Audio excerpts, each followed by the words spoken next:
ನಮಸ್ತೆ ಎಲ್ಲರೂ ಹೇಗಿದ್ದೀರಾ? ಎಲ್ಲರೂ ಚೆನ್ನಾಗಿದ್ದೀರಾ ಅಂತ ತಿಳ್ಕೊಂಡು ಈ ವಿಡಿಯೋನ ಸ್ಟಾರ್ಟ್ ಮಾಡ್ತಾ ಇದ್ದೀನಿ. ಇವತ್ತು ಹಬ್ಬದ ದಿನದ್ದು ವಿಡಿಯೋ ಹಾಕ್ತಾ ಇದ್ದೀನಿ, ಯುಗಾದಿ ಹಬ್ಬದ್ದು. ತುಂಬ ಲೇಟ್ ಆಯಿತು ಅಂತ ಗೊತ್ತು. ಹಬ್ಬ ಆದಮೇಲೆ ನಾನು ಕಸಿನ್ ಮನೆ ಅಲ್ಲಿ ಇಲ್ಲಿ ಅಂತ ಸುತ್ತಾಟನೇ ಆಗೋಯಿತು. ಸೊ ವಿಡಿಯೋನ ಅಪ್ಲೋಡ್ ಮಾಡೋಕ್ಕಾಗಿಲ್ಲ. ಬನ್ನಿ ಇವತ್ತು ನೋಡೋಣ ನಮ್ಮ ಮನೇಲಿ ಯುಗಾದಿ ಹಬ್ಬ ಹೇಗೆ ಮಾಡಿದ್ವಿ ಅಂತ. ಬೆಳಗ್ಗೆ ಎದ್ದ ತಕ್ಷಣ ಈ ಥರ ಗಿಡಗಳು, ಮೀನು ಎಲ್ಲ ನೋಡ್ತಾ ಇದ್ರೆ ಒಂಥರ ಫ್ರೆಶ್ನೆಸ್ ಅನಿಸುತ್ತೆ. ತುಂಬ ಕೂಲಾಗಿರುತ್ತೆ ಇವತ್ತೆಲ್ಲ. ಮತ್ತು ನಾನು ಅಡುಗೆ ಮನೇಲಿ ಈ ಥರ ಒಂದು ಪುಟ್ಟದು ಕ್ಯಾಲೆಂಡರ್ ಇಟ್ಕೊಂಡಿದ್ದೀನಿ. ಅದರಲ್ಲಿ ಡೈಲಿ ಒಂದೊಂದು ಥಾಟ್ ಇರುತ್ತೆ, ಪಾಸಿಟಿವ್ ಥಾಟು. ತುಂಬ ಚೆನ್ನಾಗಿರುತ್ತೆ. ಡೈಲಿ ಬಂದ ತಕ್ಷಣ ಕ್ಯಾಲೆಂಡರ್ ಚೇಂಜ್ ಮಾಡಿ ಓದೋದಕ್ಕೆ ಚೆನ್ನಾಗಿ ಅನಿಸುತ್ತೆ. ಇವಾಗ ನಾನಿಲ್ಲಿ ಉಪ್ಪಿಟ್ಟು ಮಾಡೋಣ ಅಂತ ರೆಡಿ ಮಾಡಿ ಇಟ್ಕೊಂಡಿದ್ದೀನಿ. ಮಸಾಲ ಉಪ್ಪಿಟ್ಟು ಮಾಡೋಣ ಅಂತ ಹೇಳ್ಬಿಟ್ಟು ರುಬ್ಬೋದಕ್ಕೆ ಅರ್ಧ ಇಂಚಷ್ಟು ಚಕ್ಕೆ ಮತ್ತು ಎರಡು ಲವಂಗ ಮತ್ತು ಒಂದು ಅರ್ಧ ಇಂಚ್ ಶುಂಠಿ, ಅದ್ರ ಜೊತೆಗೆ 2 ಹಸಿಮೆಣ್ಸಿಕಾಯಿ, ಕೊತ್ತಂಬರಿ ಸೊಪ್ಪು, ಪುದೀನ ಇದಿಷ್ಟು ಹಾಕಿ ರುಬ್ಕೊಂಡಿದ್ದೀನಿ. ಸ್ವಲ್ಪ ರುಬ್ಕೊಂಡಿರೋದು, ಮಸಾಲೆ ಜಾಸ್ತಿ ಆದರೂ ಚೆನ್ನಾಗಿರಲ್ಲ. ಅದ್ರ ಜೊತೆಗೆ ಬೇಕಾಗಿರೋಂಥ ತರಕಾರಿ ಎಲ್ಲ ಕಟ್ ಮಾಡಿ ಇಟ್ಕೊಂಡು ಇವಾಗ ಆಯಿಲ್ ಹಾಕ್ಬಿಟ್ಟು ಈರುಳ್ಳಿ ಮತ್ತು ಟೊಮೆಟೊ ಹಾಕಿ ಕಡಲೆಬೇಳೆ, ಸಾಸಿವೆ, ಜೀರಿಗೆ ಇದೆಲ್ಲ ಹಾಕಿ ನೀಟಾಗಿ ಫ್ರೈ ಮಾಡ್ಕೊತಾ ಇದ್ದೀನಿ. ಅದೆಲ್ಲ ಸ್ವಲ್ಪ ಚೆನ್ನಾಗಿ ಬೆಂದಮೇಲೆ ಅದಕ್ಕೆ ನಾನು ಕಟ್ ಮಾಡಿ ಇಟ್ಕೊಂಡಿರುವಂಥ ತರಕಾರಿ ಕೂಡ ಹಾಕ್ಕೊಂಡು ಫ್ರೈ ಮಾಡ್ಕೊತಾ ಇದ್ದೀನಿ. ನಿಮಗೆ ಯಾವ ತರಕಾರಿ ಬೇಕೋ ಅದೆಲ್ಲ ಹಾಕ್ಕೊಬೋದು. ಉಪ್ಪಿಟ್ಟಿಗೆ ಸ್ವಲ್ಪ ಸಣ್ಣದಾಗಿ ಕಟ್ ಮಾಡಿ ಹಾಕ್ಕೊಂಡ್ರೆ ಚೆನ್ನಾಗಿರುತ್ತೆ. ಮಾಮೂಲಿ ಪ್ಲೇನ್ ಉಪ್ಪಿಟ್ಟು ತಿಂದು ಬೇಜಾರು ಅಂತನ್ನೋರಿಗೆ ಈ ರೀತಿ ಒಂದು ಸ್ವಲ್ಪ ಚಕ್ಕೆ, ಲವಂಗ, ಶುಂಠಿ, ಬೆಳ್ಳುಳ್ಳಿ, ಒಂಚೂರು ಕೊತ್ತಂಬರಿ ಸೊಪ್ಪು, ಹಸಿಮೆಣ್ಸಿಕಾಯಿ ಇದಿಷ್ಟು ಹಾಕಿ ತರಿಯಾಗಿ ರುಬ್ಕೊಂಡ್ರು ಪರವಾಗಿಲ್ಲ, ಅದು ಬೆಂದ್ಮೇಲೆ ಸರಿ ಹೋಗುತ್ತೆ. ಸೊ ಆ ರೀತಿ ಹಾಕ್ಕೊಂಡು ಅದೆಲ್ಲ ಚೆನ್ನಾಗಿ ಫ್ರೈ ಆದಮೇಲೆ ಒಂದು ಲೋಟಕ್ಕೆ 3 ಲೋಟದಷ್ಟು ನೀರು ಹಾಕ್ಕೊಳ್ಳಿ. ತುಂಬ ತರಕಾರಿ ಎಲ್ಲ ಬೇಯಬೇಕಲ್ವ, ಆವಾಗೂ ಸ್ವಲ್ಪ ನೀರು ಕಮ್ಮಿ ಆಗುತ್ತೆ. ಸೊ ಅದಕ್ಕೋಸ್ಕರ 1 ಗ್ಲಾಸ್ಗೆ ನೀವು ರವೆ ತೊಗೊಂಡ್ರೆ 3 ಗ್ಲಾಸ್ ನೀರು ತೊಗೊಂಡ್ರೆ ಸ್ವಲ್ಪ ಡ್ರೈ ಥರ ಆಗುತ್ತೆ, ಡ್ರೈ ಆಗುತ್ತೆ ಉಪ್ಪಿಟ್ಟು. ಇಲ್ಲ ನಿಮ್ಗೆ ಸ್ವಲ್ಪ ತೆಳುಗೆ ಬೇಕು ಅಂದರೆ 3.5 ಗ್ಲಾಸ್ ನೀರು ಹಾಕ್ಕೊಳ್ಳಿ, ತುಂಬ ಚೆನ್ನಾಗಾಗುತ್ತೆ. ಸಣ್ಣದಾಗಿ ಕಟ್ ಮಾಡಿರೋದ್ರಿಂದ ತುಂಬ ಜಾಸ್ತಿ ಟೈಮ್ ಏನು ತೊಗೊಳ್ಳಲ್ಲ. ಇವಾಗೆಲ್ಲ ಫ್ರೈ ಆದಮೇಲೆ ಇದಕ್ಕೆ ನಾನು ಒಂದು 3.5 ಗ್ಲಾಸಷ್ಟು ನೀರು ಹಾಕ್ಕೊಂಡು ಕುದಿಸ್ಕೊತೀನಿ. ಅದು ಕುದ್ಮೇಲೆ ಮೊದಲೇ ರವೆ ಹುರಿದಿಟ್ಕೊಂಡಿರ್ತೀನಿ, ಯಾವಾಗ್ಲೂ ಅಷ್ಟೇ. ಕುದೀತಾ ಇರುವಾಗ ಸ್ವಲ್ಪ ಕಾಯಿ ತುರಿ ಹಾಕಿಬಿಟ್ಟು ರವೆ ಹಾಕಿ ಒಂದು ಸ್ವಲ್ಪ ಸ್ಟವ್ನ ಕಮ್ಮಿ ಮಾಡಿ ಇಟ್ಬಿಟ್ರೆ ನಮ್ಮದು ಉಪ್ಪಿಟ್ಟು ರೆಡಿ ಆಯಿತು. ನೋಡ್ಬೋದು ನಾನು 3.5 ಗ್ಲಾಸ್ ನೀರು ಹಾಕಿದ್ನಲ್ವ, ಅದಕ್ಕೆ ಇಷ್ಟು ತೆಳುಗೆ ಬಂದಿದೆ. ಇಲ್ಲ ಅಂತಂದರೆ ಸ್ವಲ್ಪ ಉದುದ್ರಾಗುತ್ತೆ. ಇವಾಗ ಎಲ್ಲರೂ ಎಣ್ಣೆ ಸ್ನಾನ ಮಾಡ್ಕೊಂಡು ಬಂದು ಬೇವು ಬೆಲ್ಲ ಇಟ್ಟಿದ್ವಿ ದೇವರಿಗೆ. ಸೊ ಅದನ್ನು ತಿಂದ್ಕೊಂಡು ಇವಾಗ ತಿಂಡಿ ತಿಂತಾ ಇದ್ದೀವಿ. ಉಪ್ಪಿಟ್ಟು ಜೊತೆ ಸ್ವಲ್ಪ ಮೊಸರಿದ್ರೆ ಚೆನ್ನಾಗಿ ಟೇಸ್ಟಿ ಅನಿಸುತ್ತೆ. ಉಪ್ಪಿಟ್ಟಂತೂ ತುಂಬ ಚೆನ್ನಾಗಾಗಿತ್ತು. ಲೈಟಾಗಿ, ತುಂಬ ಮಸಾಲೆನೂ ಇಲ್ಲ, ತುಂಬ ಪ್ಲೇನ್ ಅಂತಲೂ ಅನಿಸ್ತಾ ಇರಲಿಲ್ಲ. ತುಂಬ ಚೆನ್ನಾಗಾಗಿತ್ತು. ಈಗ ಆಲ್ರೆಡಿ ಟೈಮ್ ಆಗಿಬಿಟ್ಟಿತ್ತು, ಮತ್ತೆ ರೆಸ್ಟ್ ತಗೊಳ್ಳೋಷ್ಟು ಟೈಮ್ ಇರಲಿಲ್ಲ. ಮಧ್ಯಾಹ್ನ ಊಟಕ್ಕೆ ರೆಡಿ ಮಾಡಬೇಕಾಗಿತ್ತು. ಹಬ್ಬದ ಊಟ ಅಲ್ವಾ, ಸೊ ಸ್ವಲ್ಪ ಜಾಸ್ತಿ ಸ್ಪೆಷಲ್ ಇರುತ್ತೆ. ಸೊ ಅದಕ್ಕೋಸ್ಕರ ಬೇಗನೆ ಅಡುಗೆ ರೆಡಿ ಮಾಡ್ಕೊತಾ ಇದ್ದೀನಿ. ನಾನಿವತ್ತು ಕಾಳೊಬ್ಬಟ್ಟು, ಒಬ್ಬಟ್ಟು ಸಾರು, ಕಾಳು ಪಲ್ಯ, ಅನ್ನ ಇಷ್ಟು ಮಾಡೋಣ ಮತ್ತು ಶಾವಿಗೆ ಪಾಯಸ ಮಾಡೋಣ ಅಂತ ಅಂದ್ಕೊಂಡಿದ್ದೀನಿ. ಇವಾಗ ಆಲ್ರೆಡಿ ಕಾಳನ್ನ ಬೇಯಿಸ್ಕೊಂಡು ಸೋರ್ದಾಗೊತಾ ಇದ್ದೀನಿ. ಈ ಕಡೆ ರೈಸ್ ಕೂಡ ಮಾಡಿಟ್ಟಿದ್ದೀನಿ ಮತ್ತು ಶಾವಿಗೆ ಪಾಯಸ ಮಾಡೋದಕ್ಕೆ ರೆಡಿ ಮಾಡ್ತಾಯಿದ್ದೀನಿ. ಫಸ್ಟು ಯಾವ್ದಾರು ಒಂದು ಸ್ವೀಟ್ ಮಾಡಿಬಿಡೋಣ ಅಂತ ಹೇಳ್ಬಿಟ್ಟು ಶಾವಿಗೆ ಪಾಯಸ ಮಾಡ್ತಾಯಿದ್ದೀನಿ. ನನಗಂತೂ ನಮ್ಮ ಮನೇಲಿ ನನ್ನ ಮಗಳಿಗೆಲ್ಲ ಶಾವಿಗೆ ಪಾಯಸ ತುಂಬ ಇಷ್ಟ ಆಗುತ್ತೆ. ಸೊ ಅದನ್ನು ಮಾಡಿದ್ರೆ ಸ್ವಲ್ಪ ಲೇಟ್ ಆದ್ರೂ ಪಾಯಸ ಕುಡ್ಕೊತಾಳೆ. ಆಮೇಲೆ ಸ್ವಲ್ಪ ಊಟ ಕೊಡ್ಬೋದು ಅಂತ ಹೇಳ್ಬಿಟ್ಟು, ಹಬ್ಬದ ಊಟ ಅಲ್ವಾ, ಸ್ವಲ್ಪ ಲೇಟ್ ಆಗೇ ಆಗುತ್ತೆ. ಅದಕ್ಕೋಸ್ಕರ ಪಾಯಸ ರೆಡಿ ಮಾಡ್ತಾಯಿದ್ದೀನಿ. ಇವಾಗ ಕಡಲೆಬೇಳೆನ ಒಂದು ಕೂಗಿಸ್ಕೊಂಡು ತೆಗೆದಿಟ್ಕೊಂಡಿದ್ದೀನಿ. ಸೊ ಅದಕ್ಕೆ ಸಾರು ಮಾಡ್ಕೊಂಬಿಡೋಣ ಅಂತ ಹೇಳ್ಬಿಟ್ಟು ಒಬ್ಬಟ್ಟು ಹುಳಿ ಸಾರು ಮಾಡೋದಕ್ಕೆ ಕಾಯಿ ಏನು ಬೇಕಾಗಿಲ್ಲ, ಹಾಗೆ ಸಿಂಪಲ್ಲಾಗಿ ಚೆನ್ನಾಗಿ ಮಾಡ್ಬೋದು.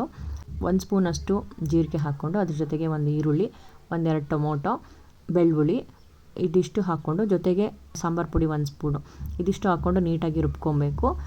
ಕಾಯಿ ಏನು ಬೇಕಾಗಿಲ್ಲ, ಇದೇ ತುಂಬ ಚೆನ್ನಾಗಾಗುತ್ತೆ. ನಾನು ಯಾವಾಗಲೂ ಇದೇ ಥರ ಮಾಡೋದು. ಅದ್ರ ಜೊತೆಗೆ ಒಂದು ಸ್ವಲ್ಪ ಕೊತ್ತಂಬರಿ ಸೊಪ್ಪು ಇದಿಷ್ಟು ಹಾಕಿ ಚೆನ್ನಾಗಿ ರುಬ್ಕೊತೀನಿ. ಇವಾಗ ಅಷ್ಟರಲ್ಲಿ ನಾನು ಶಾವಿಗೆ ಕೂಡ ಹುರಿದಿಟ್ಕೊಂಡೆ. ಶಾವಿಗೆನ ಯಾವಾಗಲೂ ಸ್ವಲ್ಪ ಕೆಂಪು ಕಲರ್ ಬರೋ ಥರ ಹುರಿದಿಟ್ಕೊಂಡ್ರೆ ಅದು ಮೆತ್ತಗೆಲ್ಲ ಆಗೋದಿಲ್ಲ. ಸ್ವಲ್ಪ ಬೇಯಿಸ್ತಾ ನಮಗೇನಾಗ್ಬಿಡುತ್ತೆ, ಶಾವಿಗೆ ತುಂಬ ಮೆತ್ತಗಾಗ್ಬಿಡುತ್ತೆ. ಆ ರೀತಿ ಎಲ್ಲ ಆಗೋದಿಲ್ಲ. ಕೆಂಪು ಹುರಿದಿಟ್ಕೊಂಡ್ರೆ ನಾವು ಎಷ್ಟೇ ಬೇಯಿಸಿದ್ರೂ ಅದು ಅದೇ ರೀತಿ ತೆಳುಗೆ ತುಂಬ ಚೆನ್ನಾಗಾಗುತ್ತೆ. ಅದೇ ತುಪ್ಪಕ್ಕೆ ಸ್ವಲ್ಪ ನಾನು ದ್ರಾಕ್ಷಿ, ಗೋಡಂಬಿ, ಬಾದಾಮಿ ಎಲ್ಲ ಹಾಕ್ಕೊಂಡು ಹುರ್ಕೊತಾ ಇದ್ದೀನಿ. ಚೆನ್ನಾಗಿರುತ್ತೆ ಶಾವಿಗೆ ಪಾಯಸಕ್ಕೆ ಹಾಕಿದ್ರೆ ತಿನ್ನೋದಕ್ಕೆ. ಈ ಕಡೆ ಒಬ್ಬಟ್ಟು ಹುಳಿ ಸಾಂಬಾರ್ಗೂ ಕೂಡ ರುಬ್ಬಿಟ್ಕೊಂಡಿದ್ದೀನಿ. ಜಸ್ಟ್ ಇವಾಗ ಪಾಯಸ ಆದ ತಕ್ಷಣ ಅಲ್ಲೇ ಒಗ್ಗರಣೆಗೆ ಹಾಕ್ಕೊಳ್ಳೋಣ ಅಂದ್ಬಿಟ್ಟು ಫಸ್ಟು ಪಾಯಸ ಮಾಡ್ಕೊತಾ ಇದ್ದೀನಿ. ನನಗಂತೂ ಹಬ್ಬ ಅಂತಂದರೆ ಬಾಳೆ ಎಲೆ ಊಟ ಮಾಡೋದಕ್ಕೆ ತುಂಬ ಇಷ್ಟ ಆಗುತ್ತೆ.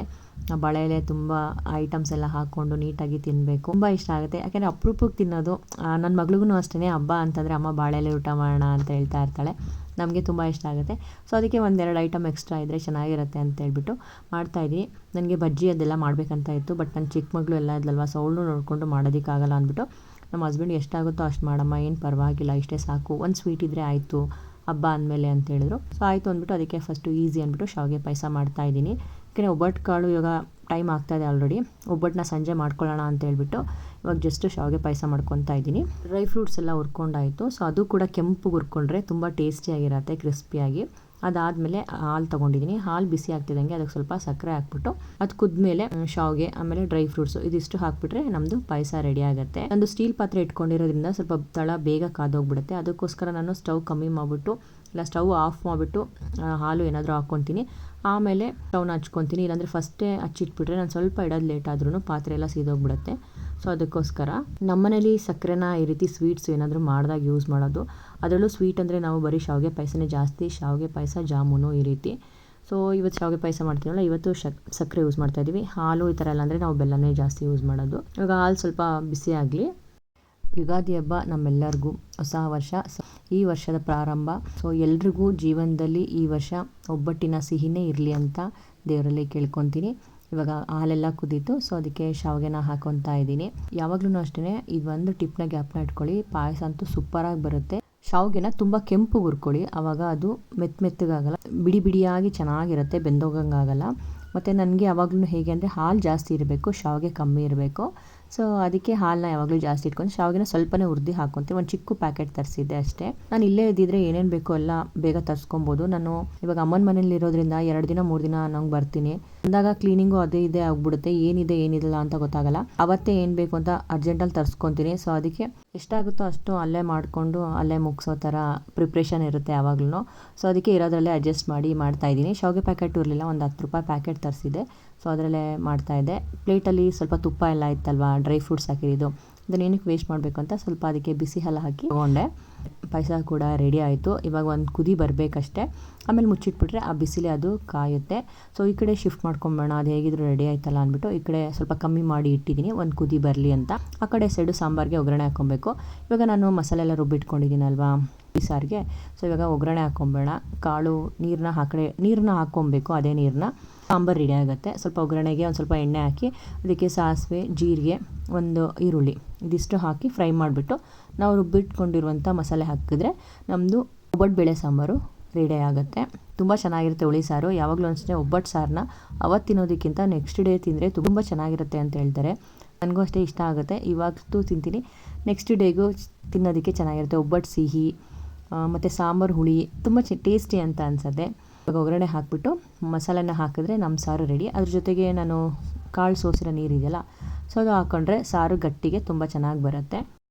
ಮಸಾಲೆನ ಯಾವಾಗಲೂ ನುಣ್ಣಗೆ ರುಬ್ಕೊಬೇಕು, ಯಾವುದೇ ರೀತಿ ಚಕ್ಕೆ ಲವಂಗ ಕಾಯಿ ಏನು ಬೇಕಾಗಿಲ್ಲ. ಮತ್ತು ಬೇಳೆ ಸಾಂಬಾರು ಪುಡಿ ಹಾಕ್ಕೊಂಡ್ರೆ ಆಯಿತು, ತುಂಬ ಟೇಸ್ಟಿಯಾಗಿ ಚೆನ್ನಾಗಿ ಬರುತ್ತೆ. ಇವಾಗ ಅದನ್ನ ಮಸಾಲೆ ಹಾಕ್ಕೊಳ್ಳೋಣ. ಸ್ವಲ್ಪ ನೀಟಾಗಿ ಫ್ರೈ ಆಯ್ತಲ್ವ, ಅದನ್ನು ಹಾಕ್ಕೊಂಡು ಬೇಳೆ ಕಟ್ ನೀರು ಹಾಕಿದ್ರೆ ನಮ್ಮ ಸಾರು ರೆಡಿ. ಅದೆಲ್ಲ ಒಂದ್ಸಲಿ ಚೆನ್ನಾಗಿ ಕುದ್ದಿ ಖಾರ ಎಲ್ಲ ಆದಮೇಲೆ ಒಂದು ಸ್ವಲ್ಪ ಹಸಿ ಕರಿಬೇವು ಇರುತ್ತಲ್ಲ, ಅದನ್ನು ಮೇಲ್ಗಡೆ ಹಾಕಿಬಿಟ್ರೆ ಸಾರು ಸೂಪರಾಗಿರುತ್ತೆ. ನೀವು ಒಂದ್ಸಲ ಮನೇಲಿ ಟ್ರೈ ಮಾಡಿ ನೋಡಿ, ಅಥವಾ ನೀವು ಇದೇ ಥರ ಮಾಡ್ತೀರಾ ಅಂತ ಕೂಡ ಕಮೆಂಟ್ ಮಾಡಿ ತಿಳಿಸಿ. ಜೀವನ ಅಂದಮೇಲೆ ಸಿಹಿ ಕಹಿ ಎರಡೂ ಇರುತ್ತೆ. ಕಹಿ ಇಲ್ಲ ಅಂದರೆ ಸಿಹಿಗೆ ಬೆಲೆನೇ ಇರೋದಿಲ್ಲ. ಸಿಹಿ ಬೆಲೆ ಗೊತ್ತಾಗಬೇಕು ಅಂದರೆ ಕಹಿ ಇರಲೇಬೇಕು. ಹಾಗಂತ ಎಲ್ಲರ ಜೀವನದಲ್ಲೂ ಕಹಿ ಇರಬೇಕು ಅಂತಲ್ಲ, ಸ್ವಲ್ಪ ಕಹಿ ಇದ್ದು ತುಂಬ ಸಿಹಿ ಇರಲಿ ಅಂತ ಕೇಳ್ಕೊತೀನಿ. ಇವಾಗ ರುಚಿಗೆ ತಕ್ಕಷ್ಟು ಉಪ್ಪು ಕೂಡ ಹಾಕ್ತಾಯಿದ್ದೀನಿ. ಬೇರೆ ಕಾಳು ಏನಾದರೂ ಹಾಕಿದರೆ ಅಲ್ಲೇ ಉಪ್ಪು ಹಾಕ್ಬಿಡ್ತಾಯಿದ್ದೆ, ಬಟ್ ನಾನಿಲ್ಲಿ ಒಬ್ಬಟ್ಟಿಗೆ ಕಾಳು ಬೇಯಿಸ್ಕೊಂಡಿದ್ದೆ ಅಲ್ವಾ, ಸೊ ಅದಕ್ಕೋಸ್ಕರ ಇವಾಗ ಸಪ್ರೇಟು ಉಪ್ಪು ಹಾಕ್ಕೊತಾ ಇದ್ದೀನಿ. ಈ ಕಡೆ ಪಾಯಸ ಕೂಡ ರೆಡಿ ಆಯಿತು, ಈ ಕಡೆ ಸಾರು ಆಯಿತು, ಅನ್ನ ಮೊದಲೇ ಮಾಡಿಟ್ಟಿದ್ದೆ.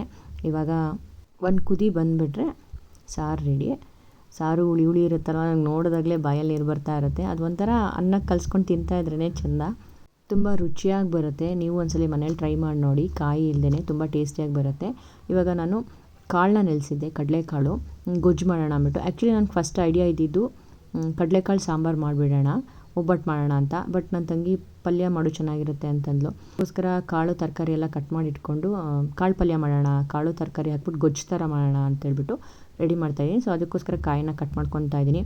ಇವಾಗ ನನಗೆ ತುರಿಯುವಷ್ಟು ಪೇಷನ್ಸ್ ಇರಲಿಲ್ಲ, ಟೈಮ್ ಇರಲಿಲ್ಲ. ಸೊ ಅದಕ್ಕೋಸ್ಕರ ಹಾಗೆ ಕಟ್ ಮಾಡಿ ತೆಗಿತಾ ಇದ್ದೀನಿ. ಒಂದು ಅರ್ಧ ಹೋಳಿಗಿಂತ ಸ್ವಲ್ಪ ಕಮ್ಮಿ ಕಾಯಿ ತೊಗೊಂಡಿದ್ದೀನಿ. 1 ಈರುಳ್ಳಿ, 1 ಟೊಮೊಟೊ, ಒಂದು ಅರ್ಧ ಇಡೀ ಬೆಳ್ಳುಳ್ಳಿ, 1 ಇಂಚ್ ಶುಂಠಿ ಮತ್ತು ಕೊತ್ತಂಬರಿ ಸೊಪ್ಪು ಸ್ವಲ್ಪ ತೊಗೊಂಡಿದ್ದೀನಿ. ಟೊಮೊಟೊ ಒಗ್ಗರಣೆಗೆ ತೊಗೊಂಡಿದ್ದೀನಿ, ರುಬ್ಬೋದಕ್ಕೆ ಹಾಕ್ಬಾರ್ದು. ಇವಾಗ ಕಾಯಿ, ಕೊತ್ತಂಬರಿ ಸೊಪ್ಪು, 1 ಟೊಮೊಟೊ, 1 ಈರುಳ್ಳಿ, ಅರ್ಧ ಇಂಚಷ್ಟು ಚಕ್ಕೆ ಮತ್ತು 1-2 ಲವಂಗ ಇದಿಷ್ಟು. ಅದ್ರ ಜೊತೆಗೆ 1 ಸ್ಪೂನಷ್ಟು ಮಟನ್ ಸಾರು ಪುಡಿ. ನೀವು ಬೇಕಂದರೆ ಸಾಂಬಾರು ಏನಾದ್ರು ಮಾಡ್ತೀವಿ ಅಂದರೆ 2 ಸ್ಪೂನ್ ಹಾಕ್ಕೊಬೋದು. ಬರೀ ಗೊಜ್ಜು ಅಲ್ವಾ, ಗೊಜ್ಜು ಗಟ್ಟಿಗೆ ಬರಬೇಕು. ಸೊ ಅದಕ್ಕೆ 1 ಸ್ಪೂನ್ ಆದರೆ ಸಾಕು. ಒಂದು ದೊಡ್ಡ ಸ್ಪೂನು ತೊಗೊಂಡು ಇದಿಷ್ಟನ್ನು ನೀಟಾಗಿ ರುಬ್ಕೊಳ್ಬೇಕು. ಖಾರ ಪಲ್ಯ ಅಂತ ಕೂಡ ಹೇಳ್ತಾರೆ, ಗೊಜ್ಜು ಅಂತ ಹೇಳ್ತಾರೆ. ಕಾಳು ತರಕಾರಿ ಹಾಕಿ ಗೊಜ್ಜು ಮಾಡೋದು ತುಂಬ ಟೇಸ್ಟಿಯಾಗಿರುತ್ತೆ. ನಮಗದು ಸಖತ್ ಇಷ್ಟ ಇದು. ನಾವು ಯಾವಾಗಲೂ ಒಬ್ಬಟ್ಟು ಮಾಡಿದಾಗ ಈ ಗೊಜ್ಜನ್ನ ಮಾಡ್ತಾ ಇರ್ತೀವಿ. ತುಂಬ ಟೇಸ್ಟ್ ಇರುತ್ತೆ. ಒಬ್ಬಟ್ಟು ಜೊತೆಗೆ ಒಳ್ಳೆ ಕಾಂಬಿನೇಷನ್ ಅಂತ ಹೇಳ್ಬೋದು. ಈ ಕಡೆ ಸಿಹಿ, ಆ ಕಡೆ ಖಾರ ಎರಡೂ ತಿಂತಾ ಇದ್ದರೆ ಸಖತ್ತಾಗಿರುತ್ತೆ. ಅದಕ್ಕೆ ನಾನು ಗೊಜ್ಜು ಮಾಡಬೇಡ, ಅದು ಒಂದು ಐಟಮ್ ಆಗುತ್ತೆ ಅಂತ ಹೇಳ್ಬಿಟ್ಟು ಕಡಲೆಕಾಳು ನೆನೆಸಿದ್ನಲ್ವ, ಸೊ ಅದು ಹಾಕಿ ರುಬ್ಕೊತಾ ಇದ್ದೀನಿ. ಇವಾಗ ರುಬ್ಬೆಲ್ಲ ಆಯಿತು. ಈಗ ಅದೇ ಕುಕ್ಕರ್ಗೆ ಸ್ವಲ್ಪ ಎಣ್ಣೆ ಹಾಕಿ ಒಗ್ಗರಣೆ ಮಾಡ್ಕೊತಾ ಇದ್ದೀನಿ. ಎಣ್ಣೆ ಸ್ವಲ್ಪ ಕಾದ್ಮೇಲೆ ಅದಕ್ಕೆ ಒಂದು ಈರುಳ್ಳಿ ಕಟ್ ಮಾಡಿ ಇಟ್ಕೊಂಡಿದ್ದೆ, ಅದ್ರ ಜೊತೆಗೆ ಒಂದು ಟೊಮೊಟೊ. ರುಬ್ಬೋದಕ್ಕೆ ಹಾಕಬಾರ್ದು, ಟೊಮೊಟೊನ ಒಗ್ಗರಣೆಗೆ ಹಾಕಬೇಕು ಗೊಜ್ಜು ಪಲ್ಯಗೆ. ಸೊ ಇವಾಗ ಹಾಕಿ ಫ್ರೈ ಮಾಡ್ಕೊತಾ ಇದ್ದೀನಿ.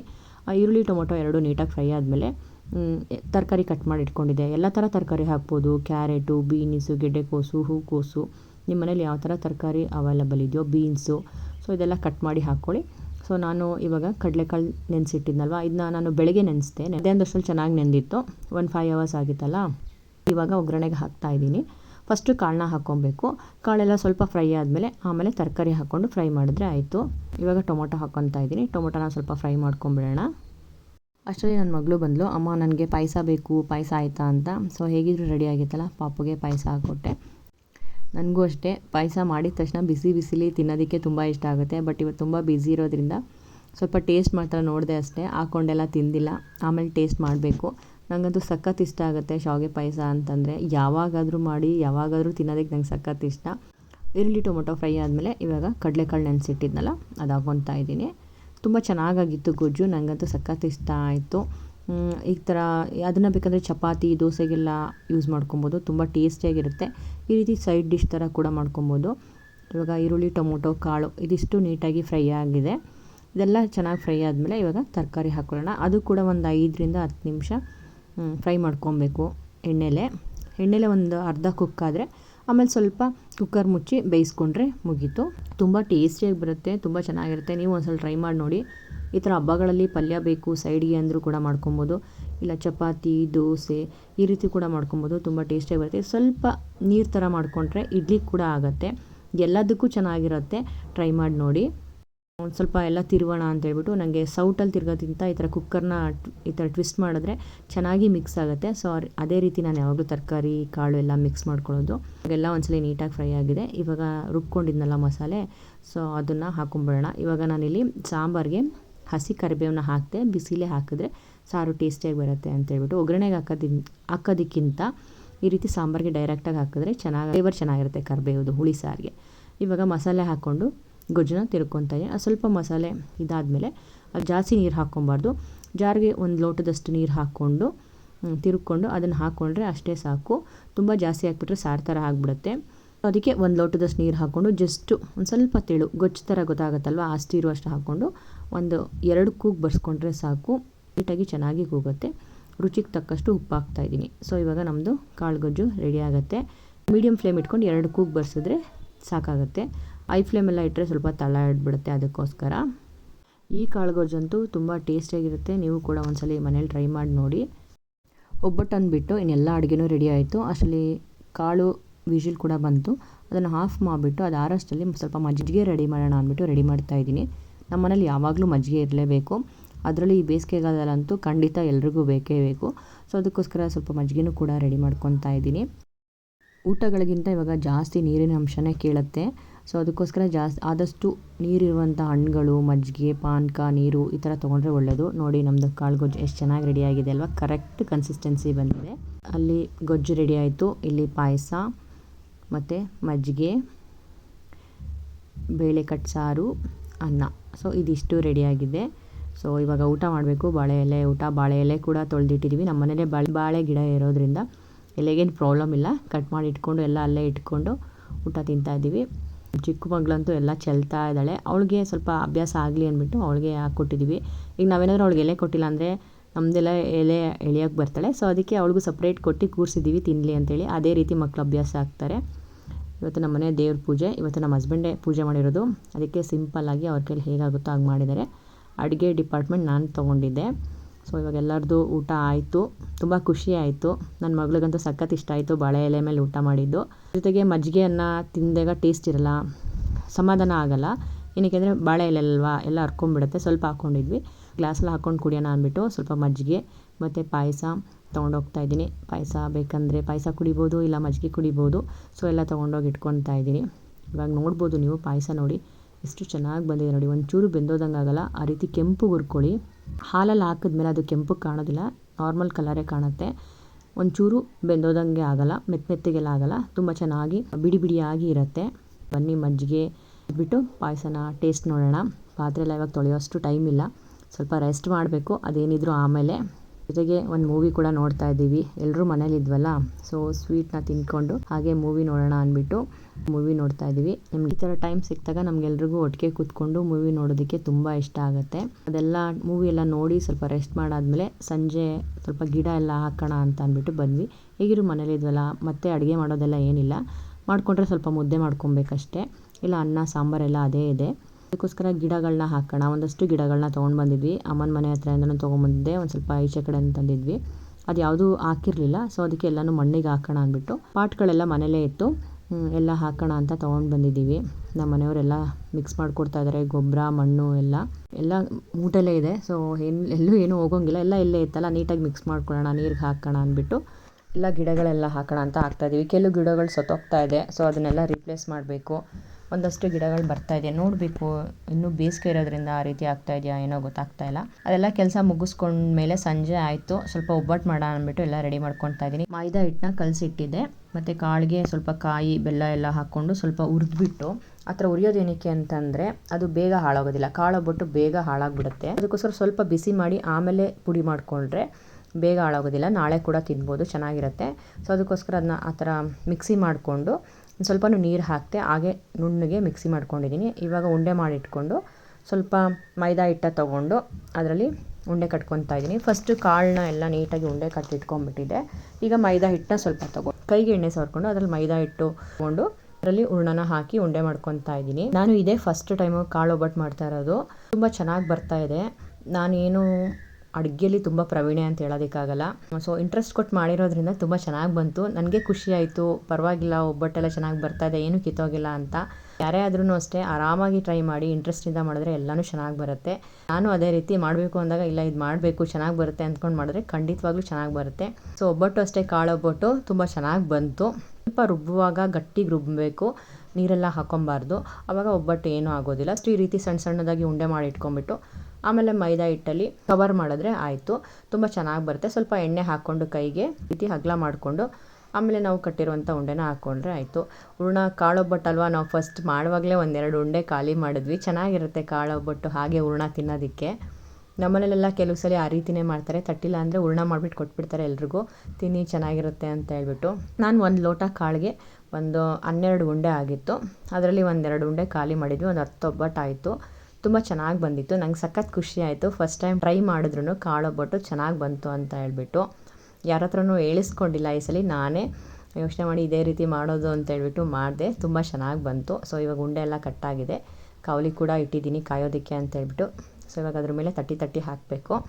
ಒಂದು ಎಣ್ಣೆ ಕವರ್ ಇತ್ತಲ್ಲ, ಸೊ ಆ ಕವರ್ನೇ ತೊಗೊಂಡು ಹಾಕ್ತಾಯಿದ್ದೀನಿ.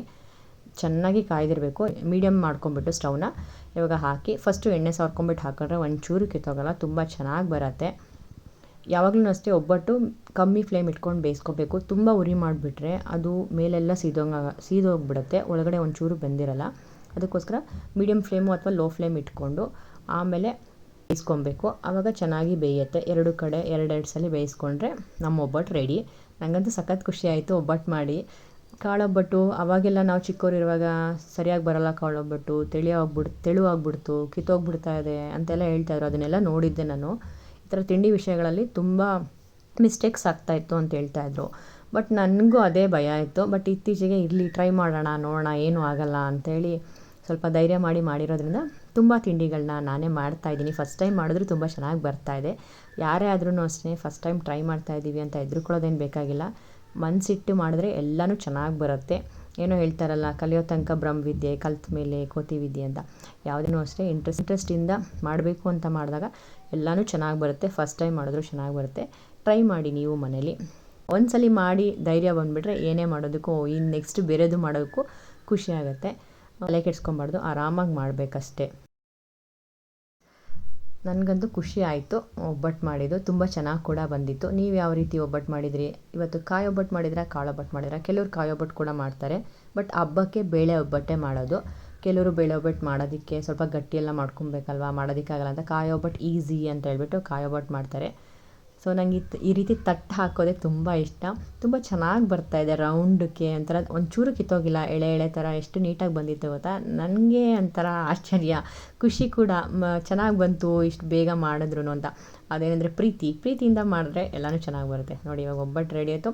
ಅಲ್ಲಿ ಒಂದು ಬೇಯಿಸೋಷ್ಟರಲ್ಲಿ ಇಲ್ಲಿ ಒಂದು ತಟ್ಕೊಂಡ್ರೆ ಸೊ ಅಲ್ಲೇ ಬ್ಯಾಲೆನ್ಸ್ ಆಗುತ್ತೆ. ಸೊ ಆರಾಮಾಗಿ ಒಂದು 10 ಒಬ್ಬಟ್ಟಲ್ವಾ, ಸೊ ಮಾಡ್ಕೊಬೋದು. ಜಾಸ್ತಿ ಒಬ್ಬಟ್ಟಾದರೆ ಒಬ್ಬರೇ ಮಾಡೋದಕ್ಕೆ ತುಂಬ ಕಷ್ಟ ಆಗುತ್ತೆ. ಒಂದು 10-15 ಒಬ್ಬಟ್ಟಾದರೆ ಒಬ್ಬರೇ ಆರಾಮಾಗಿ ಮಾಡ್ಕೊಬೋದು.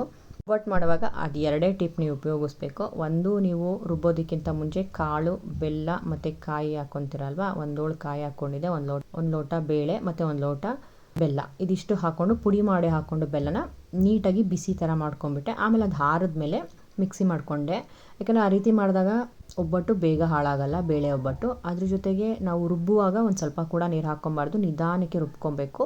ನೀವು ರುಬ್ಬುವಾಗ ಒಂದು ಟೆಕ್ನಿಕ್ ಏನು ಗೊತ್ತಾ, ನಾವು 1 2 3 ಅಂತ ಟರ್ನ್ ಮಾಡ್ತೀವಲ್ಲ, ಆ ರೀತಿ ಟರ್ನ್ ಮಾಡಿದಾಗ ನೀಟಾಗಿ ನುಣ್ಣಗಾಗಲ್ಲ. ಈ ಕಡೆ ಪಲ್ಸ್ ಅಂತ ಇದೆ, ಈ ಉಲ್ಟಾ ತಿರುಗಿದ್ರೆ ಒಂಥರ ಟ್ರ್ ಅಂತ ಸೌಂಡ್ ಬರುತ್ತಲ್ವ. ಸೊ 1 ಸೆಕೆಂಡ್ ಆ ರೀತಿ ಮಾಡ್ಕೊಂಡಾಗ ಅದರಲ್ಲಿ ಬೇಗ ರುಬ್ಬೋದು ನೀವು ಕಾಳನ್ನ, ಹಿಡ್ಕೊಂಡಂಗಾಗಲ್ಲ, ಬೇಗ ಪುಡಿ ಆಗುತ್ತೆ. ಸೊ ನಾನು ಇವತ್ತು ಅದೇ ಟೆಕ್ನಿಕ್ನ ಯೂಸ್ ಮಾಡಿದ್ದು. ಆವಾಗ ನಿಮಗೆ ಒಂಚೂರು ನೀರು ಬೇಕಾಗಲ್ಲ, ನೀಟಾಗಿ ಪುಡಿಯಾಗಿ ನುಣ್ಣಗೆ ಆಗುತ್ತೆ. 1 2 3 ಥರ ಮಾಮೂಲಿ ರುಬ್ಬೋ ಥರ ರುಬ್ಬೇಡಿ. ಅದಕ್ಕೆ ಆಪೋಸಿಟ್ ಸೈಡ್ ಪಲ್ಸ್ ಅಂತ ಇರುತ್ತಲ್ಲ, ಪ್ಲಸ್ ಅಂತ ಪಲ್ಸ್ ಅಂತಲೇ ಇರುತ್ತಲ್ಲ, ಪಿ ಅಂತ ಬರೆದಿರ್ತಾರೆ ಒಂದೊಂದು ಕಡೆ. ಸೊ ಆ ಕಡೆಗೆ ಲೆಫ್ಟ್ ಸೈಡ್ಗೆ ಟರ್ನ್ ಮಾಡಿ, ಆವಾಗ ಒಂದು 2 ನಿಮಿಷ ಬಿಟ್ಟು ಮತ್ತೆ ಲೆಫ್ಟ್ ಸೈಡ್ಗೆ ಟರ್ನ್ ಮಾಡಿ. ಸೊ ನೀಟಾಗಿ ರುಬ್ಬುತ್ತೆ, ಒಂಚೂರು ನೀರು ಹಾಕೊಳ್ಳೋದು ಬೇಡ, ನೀಟಾಗಿ ಉಂಡೆ ಆಗುತ್ತೆ. ನಂಗೆ ಫಸ್ಟ್ ರುಬ್ಬುವಾಗ ಈ ಕಡೆ ರುಬ್ಬದೆ, ಬೇಗ ರುಬ್ತಾನೆ ಇರಲಿಲ್ಲ, ಒಂಥರ ಗಟ್ಟಿ ಥರ ಹಾಗೆ ನಿಂತ್ಕೊಂಡ್ಬಿಡ್ತಾ ಇತ್ತು. ಸೊ ಈ ಕಡೆ ತಿರುಗಿಸಿ ಮಾಡಿದಾಗ ತುಂಬ ಚೆನ್ನಾಗಾಯಿತು. ನೀವು ಆ ಟೆಕ್ನಿಕ್ನ ಯೂಸ್ ಮಾಡಿ ಬೇಳೆನ ರುಬ್ಬುವಾಗ ಲೆಫ್ಟ್ ಸೈಡ್ಗೆ ಟರ್ನ್ ಮಾಡಿ ರುಬ್ಬಿ 2 ಸೆಕೆಂಡ್ ಬಿಟ್ಟು ತುಂಬ ಚೆನ್ನಾಗಿ ನುಣ್ಣಗೆ ಆಗುತ್ತೆ. ನೀರು ಏನೂ ಬೇಕಾಗಿಲ್ಲ. ಅದ್ರ ಜೊತೆಗೆ ನೀವು ಒಬ್ಬಟ್ಟನ್ನ ತಟ್ಟಿ ಬೇಯಿಸಿ ಹಾಕ್ತಿರಲ್ಲ, ಬೇಯಿಸಿ ಹಾಕುವಾಗ ಯಾವಾಗಲೂ ಒಂದು ಶೀಟು, ಒಂದು ಪೇಪರು ಅಥವಾ ಒಂದು ಪ್ಲೇಟು, ದೊಡ್ಡ ಪ್ಲೇಟ್ ತೊಗೊಂಡು ಹಾಕಬೇಕು. ಇಲ್ಲ ಒಂದ್ರ ಮೇಲೆ ಒಂದು ಬಿಸಿ ಒಬ್ಬಟ್ಟನ್ನ ಹಾಕ್ಬಿಟ್ರೆ ಬಿಸಿಗೆ ಒಂದಕ್ಕೊಂದು ಅಂಟ್ಕೊಂಡ್ಬಿಡುತ್ತೆ. ಮತ್ತು ನಾವು ನೆಕ್ಸ್ಟು ತಗೊಳ್ಳುವಾಗ ಕಿತ್ತೋಗ್ಬಿಡುತ್ತೆ ಒಂದಕ್ಕೊಂದು ಅಂಟ್ಕೊಂಡಾಗ. ಸೊ ಅದಕ್ಕೋಸ್ಕರ ನೀವು ಯಾವಾಗಲೂ ಒಬ್ಬಟ್ಟನ್ನ ಬೇಯಿಸಿ ಹಾಕುವಾಗ ದೂರ ಹಾಕ್ಕೊಳ್ಳಿ. ಒಂದು ದೊಡ್ಡ ಪ್ಲೇಟ್ ತೊಗೊಂಡು ಇಲ್ಲ ಒಂದು ಪೇಪರ್ನ ಹಾಸಿ ಅದ್ರ ಮೇಲೆ ದೂರ ಹಾಕ್ಕೊಳ್ಳಿ. ಆವಾಗ ಒಂದಕ್ಕೊಂದು ಅಂಟ್ಕೊಳ್ಳೋದಿಲ್ಲ. ಆರಿದ್ಮೇಲೆ ಒಂದ್ರ ಮೇಲೆ ಒಂದು ಹಾಕಿದ್ರೂ ಏನೂ ಆಗೋದಿಲ್ಲ. ಆರೋಕ್ಕೂ ಮುಂಚೆ ಹಾಕಿದ್ರೆ ಅಂಟ್ಕೊಂಡ್ಬಿಡುತ್ತೆ ಒಂದಕ್ಕೊಂದು. ಸೊ ಅದಕ್ಕೋಸ್ಕರ ಯಾವಾಗಲೂ ಒಬ್ಬಟ್ಟನ್ನ ದೂರ ಹಾಕಿ ಇಟ್ಕೊಳ್ಳಿ. ನೋಡಿ ನಾನು ಇವಾಗ ಅದೇ ರೀತಿ ಮಾಡೋದು. ಒಂದು ಈ ಥರ ಪ್ಲೇಟ್ ತೊಗೊಂಡು ದೂರ ಹಾಕ್ಕೊಂಡಿದ್ದೀನಿ. ಇದು ಕೂಡ ಸ್ವಲ್ಪ ಹತ್ರನೇ ಆಯಿತು, ಅದಕ್ಕೆ ಬೇಗ ಎತ್ತದೆ. ಮೇಲಿರೋದು ಅಂಟ್ಕೊಂಡಿಲ್ಲ. ನೆಕ್ಸ್ಟ್ ಸ್ವಲ್ಪ ಅಂಟ್ಕೊಂಡಂಗೆ ಆಗ್ಬಿಟ್ಟಿದ್ದು, ಸ್ವಲ್ಪ ಬೇಗ ಎತ್ಬಿಟ್ಟೆ. ಬಿಸಿ ಒಬ್ಬಟ್ಟು ಮೇಲ್ಗಡೆ ತುಪ್ಪ ಹಾಕ್ಕೊಂಡು ತಿಂತಾಯಿದ್ರೆ ಎಷ್ಟು ಚೆನ್ನಾಗಿರುತ್ತೆ ಗೊತ್ತಾ. ಇವಾಗ ಎಲ್ರಿಗೂ ಹಾಕ್ಕೊಡ್ತಾ ಇದ್ದೀನಿ, ಬಿಸಿ ಒಬ್ಬಟ್ಟು ತಿನ್ಕೊಳ್ಳಿ, ಚೆನ್ನಾಗಿರುತ್ತೆ ಅಂತ. ನನಗೆ ಬಿಸಿ ಒಬ್ಬಟ್ಟು ತಿನ್ನೋದಾದರೆ ತುಂಬ ಇಷ್ಟ. ಯಾರಿಗೆ ಅದನ್ನು ಅಷ್ಟೇ ಬಿಸಿ ಒಬ್ಬಟ್ಟು ತಿನ್ನಿ, ತುಂಬ ಟೇಸ್ಟ್ ಅಂತ ಅನಿಸುತ್ತೆ. ನೋಡಿ ಬಿಸಿ ಒಂದ್ರ ಮೇಲೆ ಒಂದು ಹಾಕಿದ್ರೆ ಅಂಟ್ಕೊಂಡ್ಬಿಡುತ್ತೆ. ನಾನಿವಾಗ ತೆಗಿತಾ ಇದ್ದೀನಲ್ವ, ಇವಾಗಲೇ ಅಂಟ್ಕೊಂಡ್ಬಿಟ್ಟಿದೆ ನೋಡಿ. ಅಷ್ಟು ದೂರದಲ್ಲಿ ಹಾಕಿದ್ರು, ಇಷ್ಟು ದೂರ ಅಲ್ಲ, ಇನ್ನೂ ಒಂದಕ್ಕೊಂದು ಸ್ವಲ್ಪ ಎಡ್ಜ್ ಮಾತ್ರ ಟಚ್ ಆಗಬೇಕು, ಮಧ್ಯ ಟಚ್ ಆಗಬಾರ್ದು. ಆ ರೀತಿ ಟಚ್ ಆದಾಗಲೇ ಅದು ಕಿತ್ತೋಗ್ಬಿಡ್ದು. ಅದಕ್ಕೋಸ್ಕರ ಇವಾಗ ನಾನು ನೋಡಿದ್ನಲ್ವ, ಸ್ವಲ್ಪ ಬೇಗ ತೆಗಿತಾ ಇದ್ದೀನಿ. ಒಂದ್ಸಲ ತೆಗೆದುಬಿಟ್ರೆ ಆಮೇಲೆ ನೀಟಾಗಿ ಕೂತ್ಕೊಳ್ಳುತ್ತೆ ಅಂತ ಹೇಳ್ಬಿಟ್ಟು. ಆರಿದ್ಮೇಲೆ ಒಂದ್ರ ಮೇಲೆ ಒಂದು ಇಡ್ಬೋದು, ಬಟ್ ಬಿಸಿಲೇ ಒಂದ್ರ ಮೇಲೆ ಒಂದು ಹಾಕಬೇಡಿ, ದೂರ ಹಾಕಿ. ಆವಾಗ ಚೆನ್ನಾಗಾಗುತ್ತೆ. ಇಲ್ಲಾಂದರೆ ಅಂಟ್ಕೊಂಡು ನಾವು ಮಾಡಿದ್ದು ವೇಸ್ಟ್ ಆಗಿಬಿಡುತ್ತೆ, ಎಲ್ಲ ಉದುರೋಗ್ಬಿಡುತ್ತೆ. ಅಂದರೆ ಪ್ಲೇಟ್ಗಿಂತ ಒಂದು ಪೇಪರ್ ಇಟ್ಬಿಟ್ಟು ಅದ್ರ ಮೇಲೆ ಹಾಕ್ಕೊಂಬಿಡಿ, ಆವಾಗ ಚೆನ್ನಾಗಾಗುತ್ತೆ. ಸ್ವಲ್ಪ ದೂರ ಇಟ್ಟಿರೋದ್ರಿಂದ ಪರವಾಗಿಲ್ಲ, ಒಂದಕ್ಕೊಂದು ಅಷ್ಟು ಅಂಟ್ಕೊಂಡಿರಲಿಲ್ಲ. ಅದಕ್ಕೆ ಸ್ವಲ್ಪ ಭಯ ಬಂದ್ಬಿಟ್ಟು ಸ್ವಲ್ಪ ದೂರ ಮಾಡ್ತಾ ಇದ್ದೀನಿ. ಸ್ವಲ್ಪ ದೂರ ಇರಲಿ, ಇನ್ನು ಸ್ವಲ್ಪ ಬಿಸಿ ಇದೆ ಅಂತ ಹೇಳ್ಬಿಟ್ಟು ನಾನು ಕೂಡ ಹಾಕ್ಕೊತಾ ಇದ್ದೀನಿ. ಒಬ್ಬಟ್ಟು, ತುಪ್ಪ, ಕಾಳುಗೊಜ್ಜು, ನನಗೆ ಆ ಕಾಂಬಿನೇಷನ್ನೇ ಇಷ್ಟ, ಟೇಸ್ಟಿಯಾಗಿರತ್ತೆ. 2 ಒಬ್ಬಟ್ಟು ತಿಂದುಬಿಟ್ಟೆ, ಊಟ ಮಾಡಬೇಕು ಅಂತ ಅನಿಸಿಲ್ಲ, ಹೊಟ್ಟೆ ತುಂಬಿಡ್ತು. ಸೊ ಇವಾಗ ಏನಿದ್ರು ಒಂದು ಲೋಟ ಮಜ್ಜಿಗೆ ಕುಡಿಬಿಟ್ಟು ಮಲ್ಕೊಳ್ಳೋದಷ್ಟೇ. ನಮ್ಮದು ಡಿನ್ನರು ಒಬ್ಬಟ್ಟು ಜೊತೆನೇ ಮುಗೀತು. ನಮ್ಮ ಮನೇಲಿ ಈ ರೀತಿ ಯುಗಾದಿ ಹಬ್ಬ ಆಯಿತು. ನೀವೆಲ್ಲ ಹೇಗೆ ಮಾಡಿದ್ರಿ ಯುಗಾದಿ ಹಬ್ಬ? ಬೇಳೆ ಒಬ್ಬಟ್ಟು ತಿಂದಮೇಲೆ ಯುಗಾದಿ ಹಬ್ಬ ಅಂತ ಅನಿಸ್ತು. ತುಂಬ ಟೇಸ್ಟಿಯಾಗಿ ಬಂತು. ನಾನೇ ಮಾಡಿ ಇಷ್ಟು ಟೇಸ್ಟಿಯಾಗಿದೆ ಅಂತ ಅನಿಸಿದಾಗ ತುಂಬ ಖುಷಿಯಾಯಿತು. ನಮ್ಮ ಹಸ್ಬೆಂಡ್ ಕೂಡ ಚೆನ್ನಾಗಿದೆ ಅಂತ, ಅವರು ಕೂಡ ಒಂದು ಒಬ್ಬಟ್ಟು ತಿಂದಲ್ಲ, 3/4 ಒಬ್ಬಟ್ಟು ತಿಂದರು. ಅದೊಂದು ಖುಷಿ ಆಯಿತು. ನನ್ನ ಮಗಳು ಕೂಡ ಒಂದು ಒಬ್ಬಟ್ಟು ತಿಂದಳು. ನಮ್ಮನೇಲಿ ಈ ರೀತಿ ಇತ್ತು ಯುಗಾದಿ ಹಬ್ಬ. ನೀವೆಲ್ಲ ಹೇಗೆ ಮಾಡಿದ್ರಿ? ಮತ್ತೆ ಮುಂದಿನ ವಿಡಿಯೋದಲ್ಲಿ ಸಿಗೋಣ. ಅಲ್ಲಿವರೆಗೂ ನಮಸ್ಕಾರ.